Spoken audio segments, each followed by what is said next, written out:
G'day, and welcome to the Seacreatures Podcast, a show all about the amazing animals that live beneath the waves. On each episode, we chat about a specific sea creature with a guest who has spent time and interacted with this ocean animal. Our guests range from marine biologists to divers to underwater photographers, citizen scientists, and anyone with an intense passion for marine life. My name's Matt Testoni, and I'm all of the above. And joining me on this episode of the Seacreatures Podcast is Mox Ismail, and he is a NGO director, dive enthusiast, boat manager, and a whole bunch of other things. And we're going to be talking all about the awesome animal that is the manta ray. Welcome to the show, Mox. Welcome. Thank you. Thank you for having me. No worries. So before we jump into the manta, tell us how you kind of got so interested in these awesome marine creatures. In specifically manta rays or the ocean? I mean, a little bit of both, I reckon. Do both. Let's start from where I'm from. So I'm from the Maldives, right? So it's an island nation. I'm surrounded by the ocean. So that's how I got introduced to the water. So growing up, a beach is 5 minutes away. And maybe the big black shadow that you're seeing that is cruising right next to the beach, maybe a manta ray. Initially, that was a source of fear for me. The big black shadow in the water was a source of fear for me. So I would never venture too far away from the reef because they would be normally passing back and forth. So then came, eventually getting into diving, learning more about these things. But even then, I was actually scared of them. Wow. Yeah. I mean, what was it? Just a black shape or something else? It's the way it moves and it shows no fear at all. It's a really big black thing that's moving at the shallow waters. And sometimes you can see 4 or 5 of them, aggregating right next to the reef. And at the time, as a kid, I didn't know what it was. So that was a source of fear. Yeah. How old were you? How old are we talking? We're talking about 6 or 7, really young age.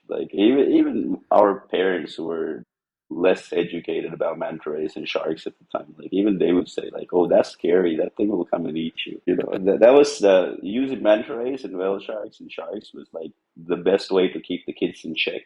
Yeah, that's so interesting for an island nation that there's this fear of manta rays. I guess, we all kind of imagine that, there's this awesome embracing of them and, celebrating them. But I guess that's not really true in the Maldives as much, is it? No, not any more.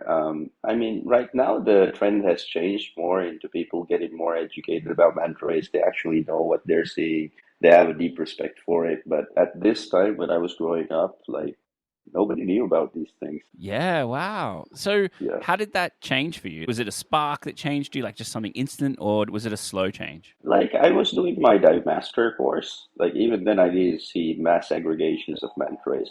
During my courses, I actually didn't see any manta rays because we were diving next to a very bad situated reef. It wasn't the best of places.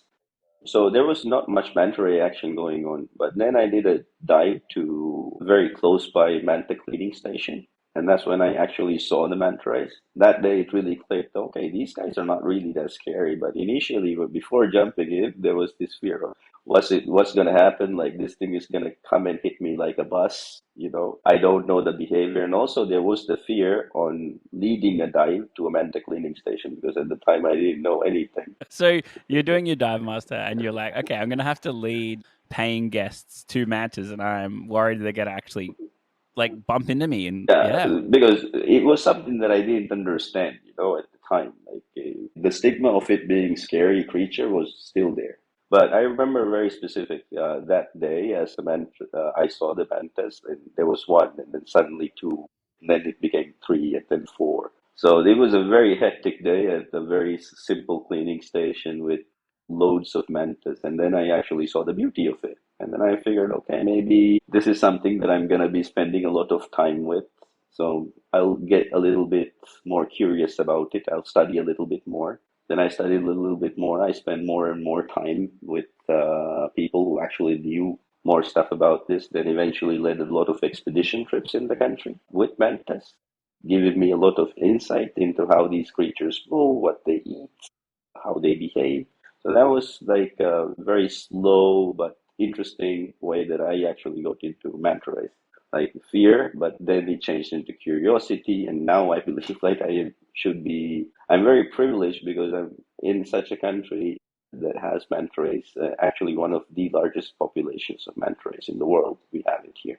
So for me, it's like seeing them is like seeing another small fish, which is quite impressive. But then when I travel throughout the world, I see, okay, manta rays are not really that common throughout the world. I'm very blessed now as I'm getting older. I really feel super blessed to be in this environment with mantas. Yeah, because I mean, back in like Australia where I'm from, when you do your diving, everyone talks about mantas, and people travel all over the world looking for them. And the amount of people I talk to, they're like, "Oh, I've been to 5 different manta ray hotspots, and I still haven't seen one." And then to think you were just like, "Oh yeah, like, there's a few swimming around. I don't really know what they are." It's such a crazy juxtaposition. Yeah, I mean, growing up with an abundant number of them all around us, like for us, it was just another creature, like not just another bird that you might see flying around. So Yeah. it wasn't really like till recent times that people really started, like tourism helped a lot in getting people educated in this, then raising more awareness into what manta rays are and how privileged we are to be in a country where we have such a massive number of manta rays. Yeah, and somewhere where you can go and almost reliably see them is what always blows me away about the Maldives. Yeah, I mean, like in the Maldives, like these reef mantas that we have. So we have two different types of mantas, right? Main types of mantas. Now, a manta, the word comes from blanket, the Spanish word blanket. So it's a very large, it's a shark species actually. They just evolved into being flat over time. So is a So manta a ray or a shark? It's a ray, isn't it? it's a ray, so they belong to the family of mobulids. So what we're going to be talking about today will be the reef mantis and the oceanic mantis, just a little bit. So the reef mantis, they do not seem to leave their home territory. Basically, they live within the coastal waters of Maldives or Indonesia or wherever they are from. So they do not seem to migrate long distance. I mean, intercontinental.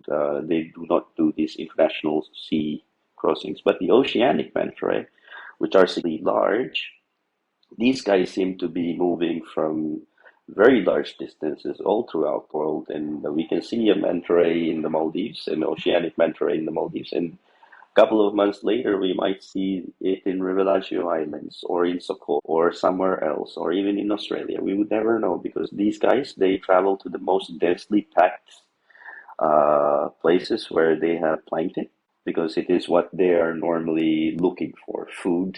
And at a certain time of the year, these guys tend to look for mates. And they're highly interesting creatures. So the Maldivian reef manta rays that live here within the country, like they seem to move within the country for two different seasons. So during a specific time of the year, when wind and currents are blowing from the east, they seem to move to the west, where they have an easier time with almost no current, just lazing around because they're really lazy creatures by the looks of things. They're elegant, beautiful, but they're highly they learn how to conserve their energy. So they find the areas with least amount of currents, and they just seem to glide over in those places. And when the monsoon or when the weather shifts from the opposite direction, when it comes from the west to east, then all the manta rays they seem to shift to the opposite direction where they find shelter. And they just seem to stay there. So all throughout the years, the mantas they seem to stay within the country and they do not leave. So that means we do have an abundant amount of plankton, which is their main source of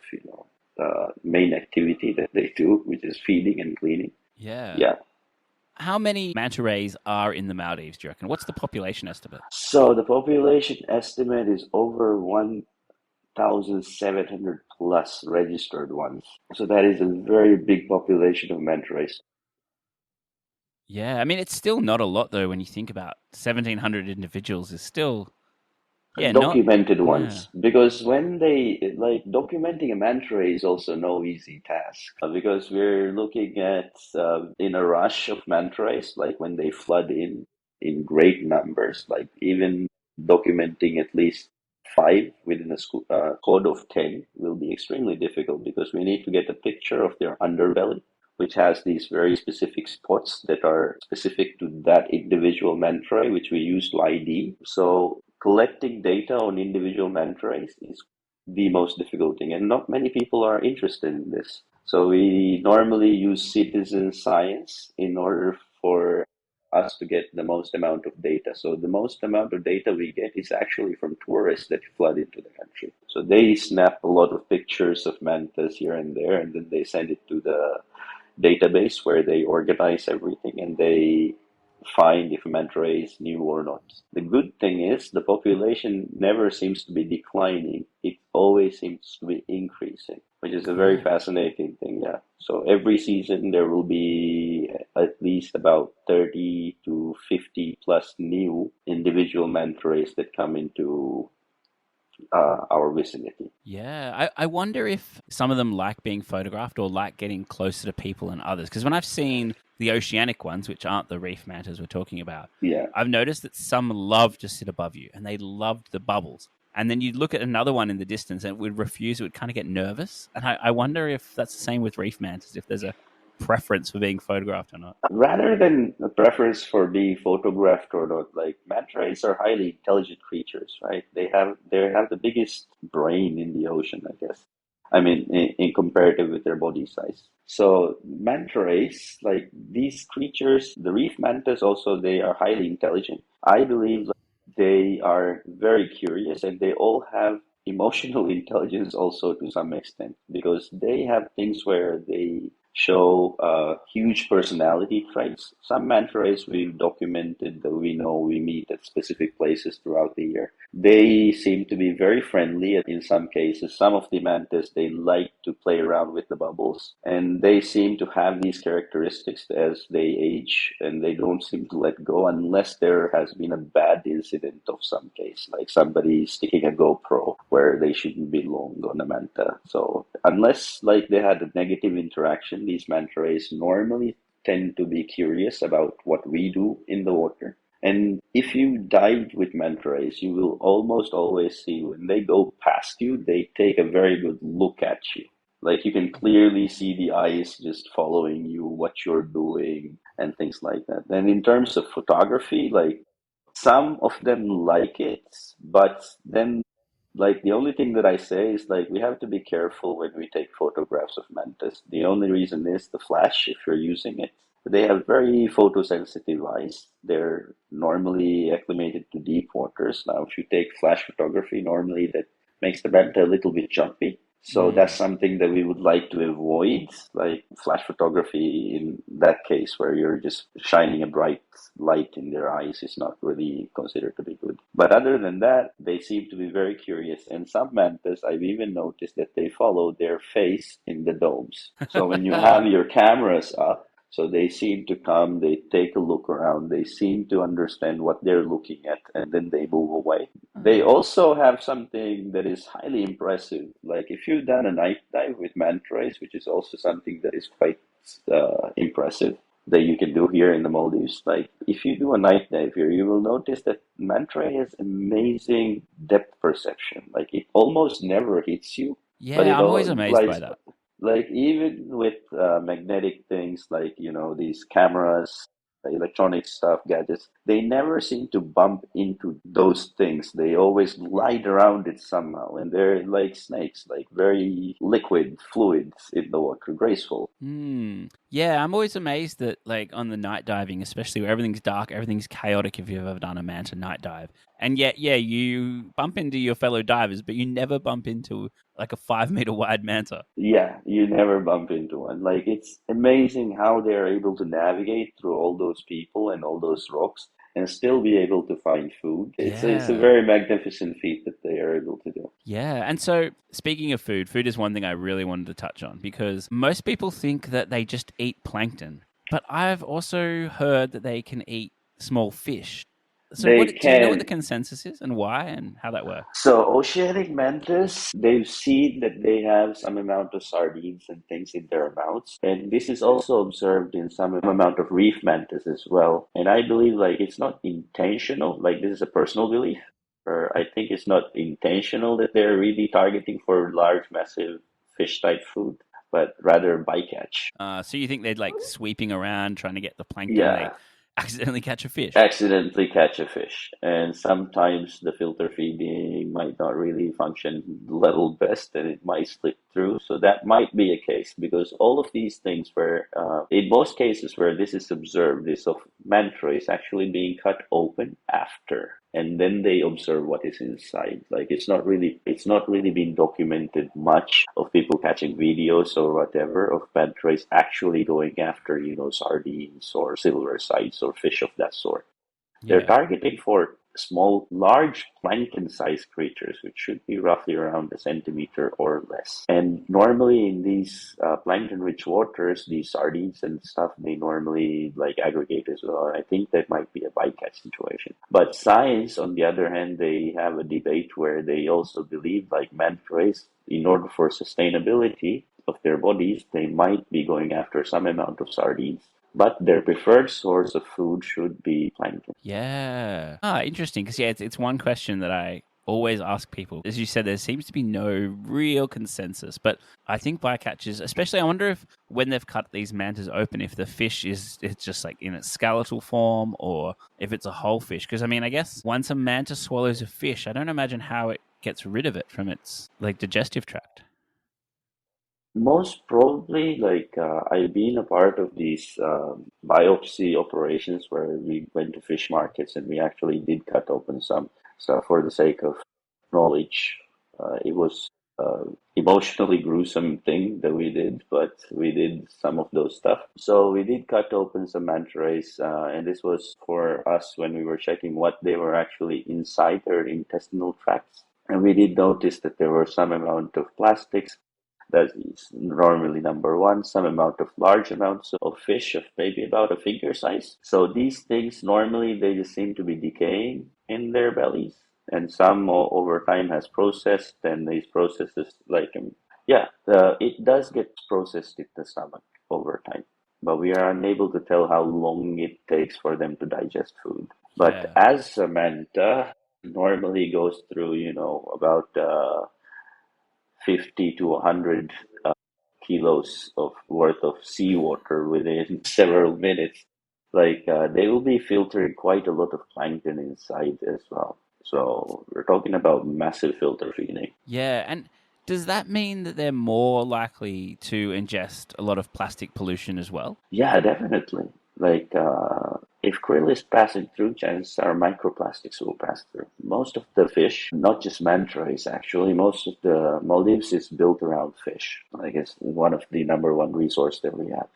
Um, when you catch open a fish, unfortunately, plastic pollution seems to always be a huge thing. Whenever you open the guts of, even tuna, turtles, or anything of that sort that is normally dead, you will almost always see plastic, microplastics of different types.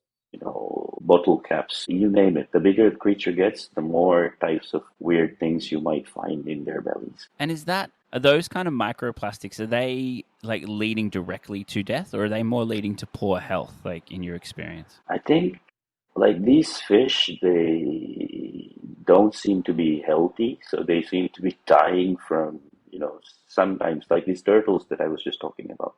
These turtles, now after they pass away, they float on the surface. Now they normally will have their bellies and everything quite opened up and everything. And you can see what's inside, what they have ingested sometimes. And it's almost always going to be plastic inside. It is very common. Yeah. And what's the plastic pollution in the Maldives like? Is it a bit of a chronic issue or not so much? No, plastic pollution is environmentally, I guess it is our biggest concern because we are a country without soil. We don't grow anything. So everything is imported, and when it is imported, everything is wrapped in plastic. Unfortunately, very recently, I've seen bananas wrapped in plastic, which was I don't understand.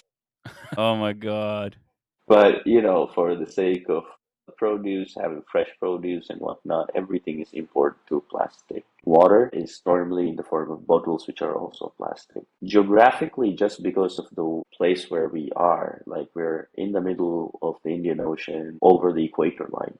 So there's a lot of currents that pass through. Most of the garbage that we get during specific set times of the year, They come from all over the world, depending on wherever the current is blowing from. We get plastic from Australia, from South Africa. You can get it from India, Sri Lanka. They come from all over as well. And while we also contribute to this problem where we create our own plastic issue also. And getting rid of this is no easy task. We have 1,700 plus islands. Yeah, and it's other people's plastic as well, which makes it even harder. Like, you know, it's one thing to control your own plastic, let alone clean up the world's plastic. Yeah, we have to deal with all of these things. But the country does do a good job of trying to manage it. But the key word there is try. We can only try. It's not something we can stop. It's just a continuous problem. It's not just plastic. Like with these ocean currents that come, we are a country without long line fishing or netting or any kind of fishing of that sort. But we do get a very specific time of the year, 2 times per year, that currents will bring in a lot of ghost nets. Oh, wow. So tell us exactly what a ghost net is if people don't know. A ghost net is a very massive net that they cast into the water to catch things. And normally they discard the net if they're unable to bring in the whole or whatever they want to catch. If they're unable to drag it back to the boat, sometimes they just break off the net. Sometimes if the net is broken off, they also cut it down and then just discard it in small pieces. Sometimes they just don't do it at all. They just throw it in the ocean. It's easier to throw it in the ocean than it is to take it to a bin. So fishermen do that quite a lot. So these things, these ghost nets, they travel international currents, oceans, whatnot, and they catch whatever is around. And normally these ghost nets, they have their own ecosystem over time. So smaller fish start to come in, and sometimes like in these massive ghost nets, we get like after it becomes a fish aggregation device, like a big black shadow in the ocean that attracts a lot of other smaller types of fish and turtles and hammerheads, and then it becomes a frenzy over time. And this frenzy is actually a trap that is catching all of what's around. We see quite a lot of mantas, whale sharks, different types of rare species of sharks that are entangled in these ghost nets. And to get rid of one is a very difficult task because these ghost nets are not small normally. These ghost nets normally are about 100 meters, 200 meters or so long, and the vessels that we have in our country are quite tiny. So when we do see one, like the best we can hope to do is try to get everything that is tangled untangled. But getting that big net onto our small vessels normally is not really possible. Yeah, and you said it happens at specific times of the year, so it must be specific regions it's coming from. Yeah, so there are some of our good colleagues who are doing very good work in monitoring ocean currents in the Maldives. They are actually identifying also where the garbage is also coming from. And they also are in relationship. So they have these two portions of their work that they're doing. So one half of it is monitoring where the global garbage is coming from. The other half is monitoring where the fish and plankton are coming from. So they're trying to understand the marine biodiversity and why it accumulates in this specific country, in this region, and the negative environmental impacts that are also being caused because of overpopulation and whatnot, and all this garbage that is coming in. So the marine department that is monitoring the plankton, they are also, they have very good amount of years of data collected now. So they're able to tell when a rush of plankton will be coming in. They're able to tell when a heat wave of ocean global currents are coming in. They're able to tell when a plankton bloom will happen. And all of these things are good indicators for the work we do, which is looking at mantas, showing it to them, and finding the whale sharks. So when these information are more open to the public, I think it will give us a bigger understanding of how these fish are actually moving within the country and also in global waters as well. And not to mention the negative environmental impacts that we have into this by garbage and such. So all through the understanding of currents, which is quite cool. Yeah, cool. And I guess it shows you like why ocean research and research into currents and oceanography is so important, like especially in our current kind of world situation. I mean, like For us, Maldives, like it is very important. Like we're as a country, we're just 1 meter above sea level, which is quite like on the risky end of things. Like any big wave that might come, like we won't have a country anymore. Any strong winds over 60 to 70 miles that is sustained, we won't have trees or houses anymore. It's such a fragile country that we live in, and it's all supported by these very fragile reef systems that we have around, which are dependent on this ever-changing global warming, hot water effects that are killing off quite a lot of these corals, which means that it's not producing enough plankton, which means it's not producing enough fish food for the larger creatures that are hunting them. So we are seeing these kind of effects happening over time. Yeah, it's a bit of a cascade, and I think it's like a really good point to raise is that it's not just about global sea level rise, but it's about the changing in like weather systems, like as you said, like stronger wind, different wave patterns, and heat waves that are also just as deadly as the rising tide. We won't get too deep into this, but I'll just cover this a little bit. Temperatures here in the Maldives, roughly around 10 to 15 years ago, were about 28 degrees in the water. So we had an abundant species of sharks, corals, you name it, we had it. Now the water degree temperature is around 29 to 30 degrees Celsius. So now we are starting to see that the fish life has started to move down a little bit in the deeper waters, where we've seen that it's a little bit cooler. Like most of the coral life has also started to migrate to deeper waters. So we're starting to see that. So there are loads of environmental impacts that are happening within a very short amount of time. And unfortunately, like that's pretty much the beginning of my diving career as well. I've been a part of this. I'm seeing all the destructive changes and all the progressions as well that are coming into this. So it's a very fragile thing that we're looking at. It's always constantly changing. Unfortunately, it's changing for the worse, not for the better. And we need more people to know more about this. We need more people to understand the science behind how these things are working, so that we might be able to protect whatever little we have. Yeah, and I mean that's even where things like tourism and people going to the Maldives to see these animals, it generates this, I feel like, support and like knowledge that is really needed for us to act on climate change. Yeah, climate change is very serious. We see it on a regular basis, but people from different countries, like who have almost never seen the ocean, they will not understand how close we are to this. Yeah. Well, let's jump back into the world of Mantas, mantas. yeah, Yes, I hate getting. I always end up in a bit of a rabbit hole talking about climate change, different things. yeah. But I have one question that like I really have to ask, and that is like, how do manta ray lobes work, and what are they, and are they needed? The cephalic lobes, yes. Like the easiest way for me to explain cephalic lobes is they are scoopy scoops. Basically, they are like spoons that they use to feed themselves, guide more fresh water, plankton-rich waters into their gills so that they can actually process food. And the other thing that they seem to use their cephalic lobes for is to actually communicate with each other. Yeah, how does that work? So there's a very cool thing that they do. So if manta rays normally, like this is my understanding of it, like other people might have different understandings, but this is mine.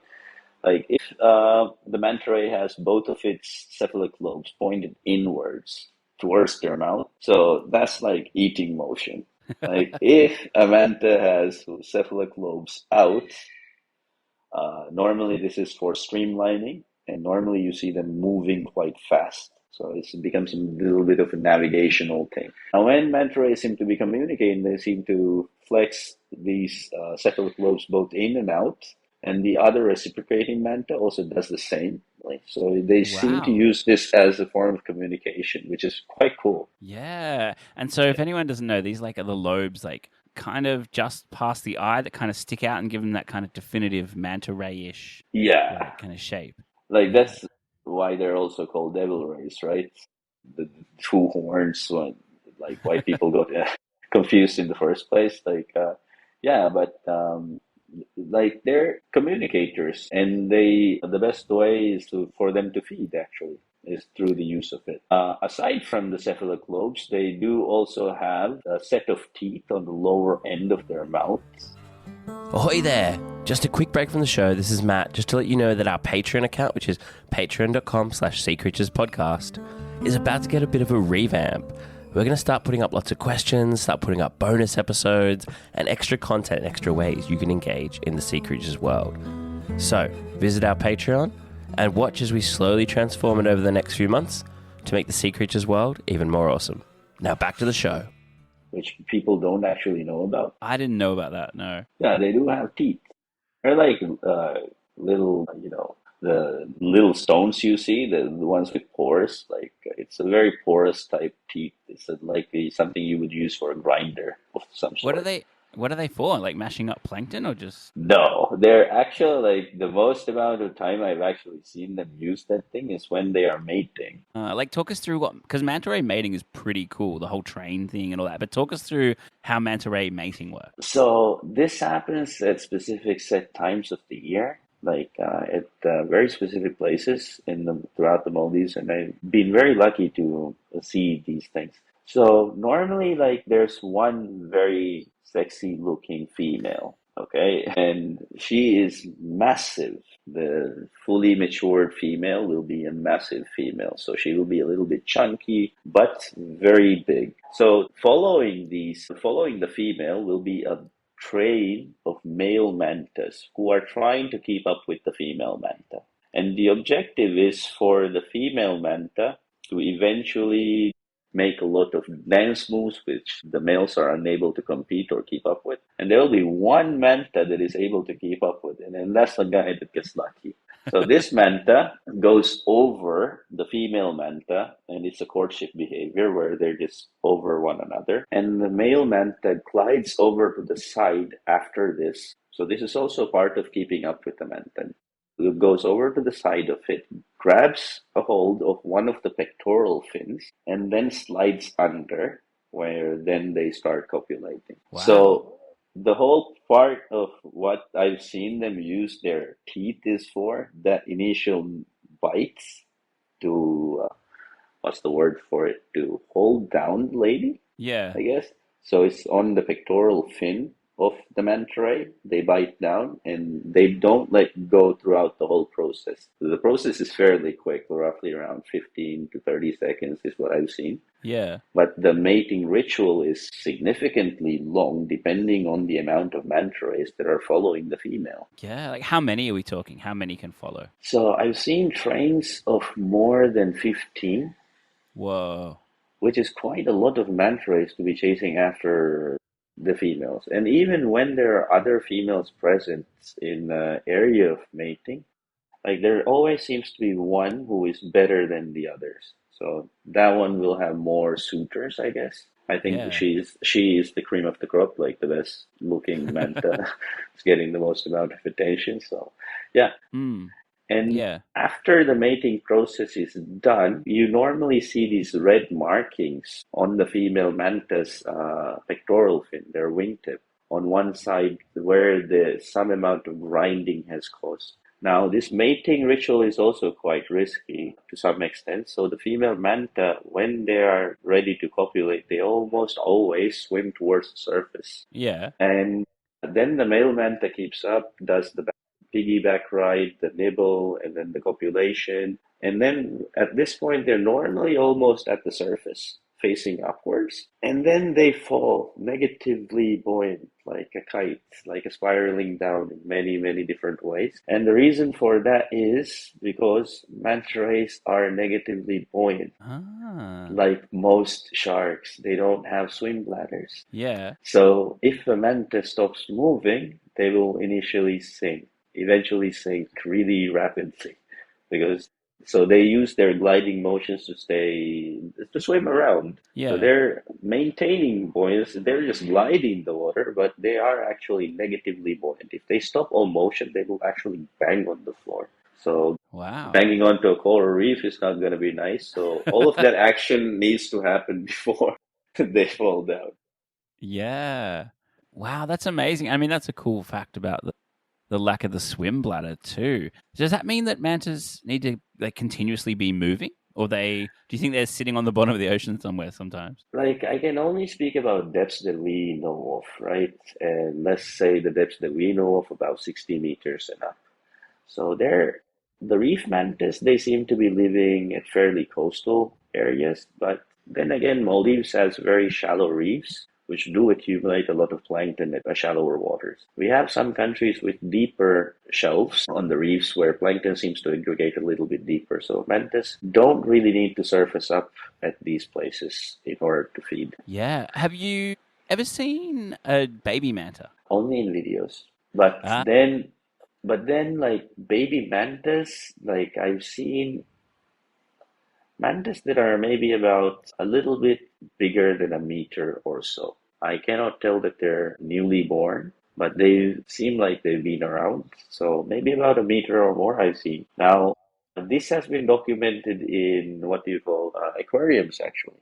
Mating has been documented, but manta giving birth has never been documented. yeah. Even in aquariums, it's never been documented. No, in aquariums it has been. So that's the only knowledge that we have of manta rays. So they're kind of like tortillas that are wrapped up that just shoots out from the mother's belly, and then Wow. they go and hit the floor, and then they open it. It's a very cool video. It's on YouTube as well. You like if you search manta ray giving birth, that's the only video I think that will come up. Yeah. So then the manta ray opens up, and then it starts doing its flappy motions and just starts moving along. Cool. Do mantas?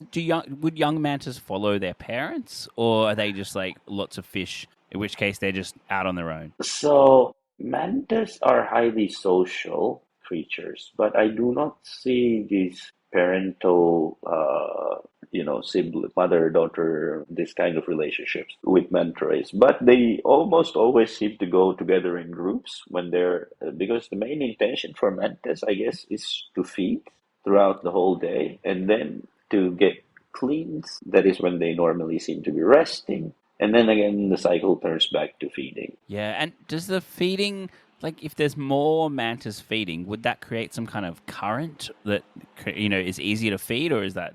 I don't know. I'm kind of imagining all these mantas creating this bit of a vortex, or is that not true? So, yeah, there is a phenomenon that happens only in the Maldives so far. And in recent years, like there have been several other places where this phenomenon has been happening that are also throughout the Maldives. So we believe like it's because of the way that the archipelago is the way that there are atolls are, how our islands are, they seem to aggregate a lot of plankton. Given the right conditions, like currents and wind and everything needs to match for a full moon time or new moon time day. That is when we have the biggest changes in tides. So that seems to be the days where we have these bays filled with plankton, and then the feeding frenzy happens inside these bays where we get to see one of the most unique types of feeding, which is called cyclone feeding, where we are inside a basin type bay.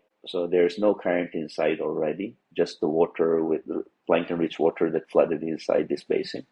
So now we have big flappy manta rays that are, let's say the smallest one is about 3 meters up to 4, and we have 100 of them inside this bay. Whoa. So now the bay is all black, and all of these guys, they come up with a very cool strategy to create a vortex like a tornado. Yeah. So over time, these manta rays, like they will be all will be following this line. So concentrating all the scattered plankton into the middle of the bay. And then they go feeding. So it's a very beautiful thing to see. So the mantas, the strongest point of the vortex will be in the middle. And so the mantas, they will start feeding from the top, go all the way down, and then they will go back up and then circle and then come back all the way down. So it's a very cool tornado effect that they create. The intention is to collect all the plankton that are scattered into the middle of the whirlpool, and then they go into this feeding frenzy. So Maldives is the only country that has documented this form of feeding behavior in the world. So we're kind of doing good on that front. Cool. And I mean, that would indicate a pretty high level of teamwork and social cohesion, do you reckon? Yeah, so there's a lot of, so this is when things get very interesting. So at different times of the day, they display different types of behavior. And for different situations that they might face during feeding, they also seem to display different types of behavior that is appropriate for that type of situation. So, for example, if the plankton is aggregated at the surface and when the manta is feeding, so they seem to do this surface feeding thing where they open their mouths up and then glide along the surface of the water. So this happens during a very specific tide time of the day. So that's like they sweep up the surface of the water, skim, and then when they want to streamline this, they do this thing called piggybacking. So one manta will be on the back of the other manta, and there will be a third one and a fourth one and a fifth one, and then this train can go very long sometimes as well. So they're all feeding from the plankton that is brushing off from the first one's cephalic lobe. Wow. So they're all working in unison, and they don't break this chain till they see a bigger, better score. So then they do this other form of like teamwork type feeding on the bottom as well, where one manta will be stirring up the bottom, and there will be a manta ray following the first one, and that guy will be the one that is primarily feeding. And then they alternate and take turns, and the second one will be the one stirring up the bottom, while the one following initially, the one leading initially, will be the one following the next round. And then vice versa again, and then they keep. So we see this. And then they seem to share as well space. Like if a manta ray is getting a specific type of feeding, they do not seem to be aggressive over food. So they seem to share, they seem to work with each other in order to find massive amounts of food for per day. Yeah, cool. Like a proper social cohesion. I wonder if they use their lobes to communicate what kind of action they want to do, because there must be some form of that. Yeah, the cephalic lobes, like there are some cephalic lobe behaviors that are like if one cephalic lobe is pointed inwards and the other one is pointed outwards, so one outwards, one inwards. Normally, we get to see these mantas are a little bit more chatty with each other, so they will be making a little bit more turns. They will be more curious. They will be more like hovering over divers, checking out what other fish they are. So they seem to use this cephalic lobe partners in order to make their way around. And also you see this weird flick that they do. It's also quite interesting for the other type of behavior. So we've spoken about feeding. There's also cleaning, which is the next thing that they spend majority of their time doing. So feeding can be a little bit taxing. So after that, I guess they go to the local masseuse to get a very nice treatment. So at cleaning stations, they seem to flick around their cephalic lobes a little bit to indicate to the cleaner fish, okay, hey guys, now it's time to come out. So I the think fish that are actually watching the lobes. yeah. So there's like almost never a situation when I've seen like without that little, it's a very subtle movement that you get to see, but it is almost always there where they just flick around their cephalic lobe just a little bit, and then the fish start to come into action. And then like for different body parts, they do have different types of wiggles sometimes as well. Wow. I guess if you got a particularly sore spot or a part that needs cleaning more than others, you're gonna be telling the fish, I guess. Yeah, so the cleaner fish normally seem to go in the wrasse, the blue wrasse. They normally like to go inside the gills, and they go inside all nooks and crannies that are visible. And then there will be like other like different types of wrasses, like moontail wrasses. Like these wrasses, they will be the ones that are normally scavenging off things like dead portions of their skin, like bitten off or injured portions of their skin, and so forth. Like the wrasse will be going for that. So it's quite interesting thing that happens. So in some places that I've seen, like the cleaner fish also changes. It's not always the moon wrasse and the cleaner wrasse that we have cleaning. Yeah. So in some places you have the butterfly fish that are also cleaning. I wonder if the mantas must have preference, and they must go to certain stations depending on their mood or their own personal preference, I guess. Like butterfly fish and those sort, I'm guessing they will be very good at plucking out algae. So whatever's afflicting the manta will drive its behavior. I guess so. Because definitely their movement patterns are mainly just based around food till it gets to even their mating season is also like somewhat around feeding. and then mating just happens. Just happens, just a side hustle Just a to side get in. hustle, yeah. Also, did you know, like, manta ray, they give one pup each. No, I was going to ask that. So it's one baby per manta Yeah, or pup. one pup, yeah. Yeah. I mean, I guess that's why there's not a super large number of them, right? No. So they live to about 40 to 50 years on average. Some mantas can go up to 70 or so, but rarely documented. We just started studying these magnificent creatures recently, so that we don't really know or have enough documented data to know, okay, this manta will be this.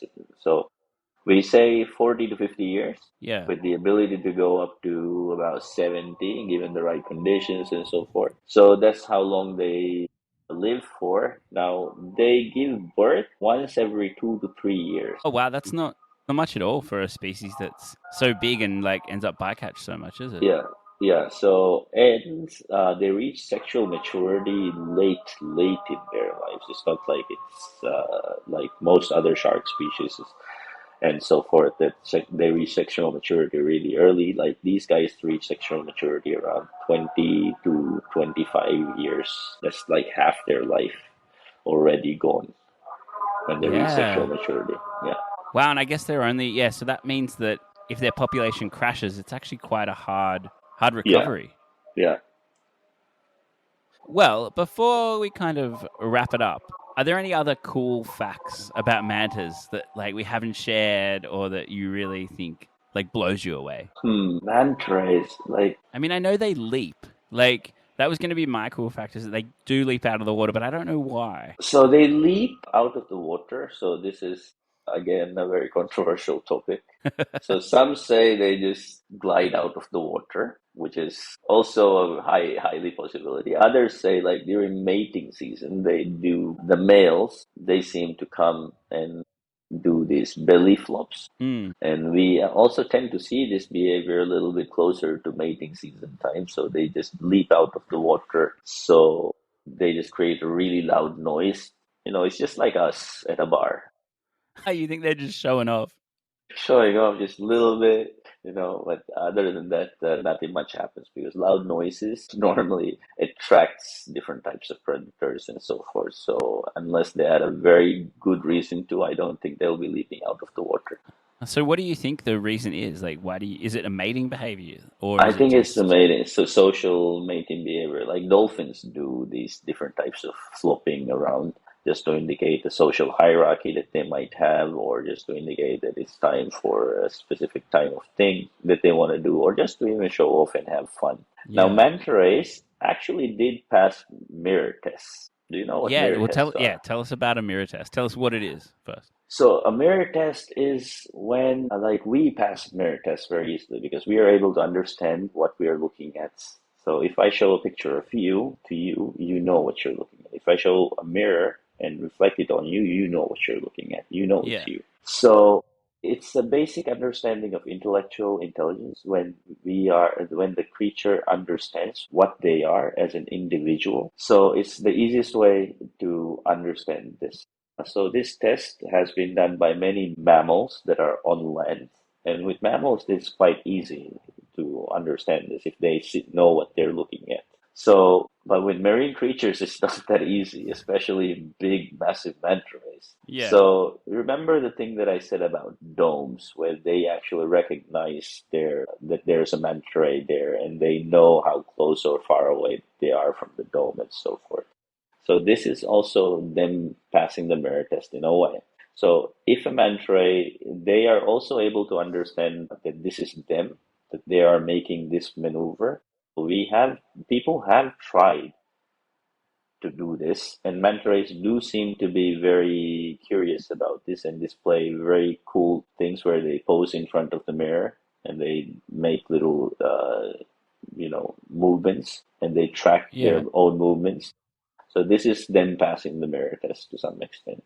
So they are highly intelligent. Yeah, because often the mirror tests, like have they marked a manta ray with? a spot or a mark, and then they try and get it off. Is that what happens? So they also did try to do this, but the thing with manta rays are they're quite jumpy creatures themselves. So the data that was collected has never been, enough for us to really say, okay, this is happening because of this, or this is happening because of that. Because these creatures, they do collect information in different ways. So if we give them a jump start, they remain a little bit, skeptical for a very long duration of time. Yeah.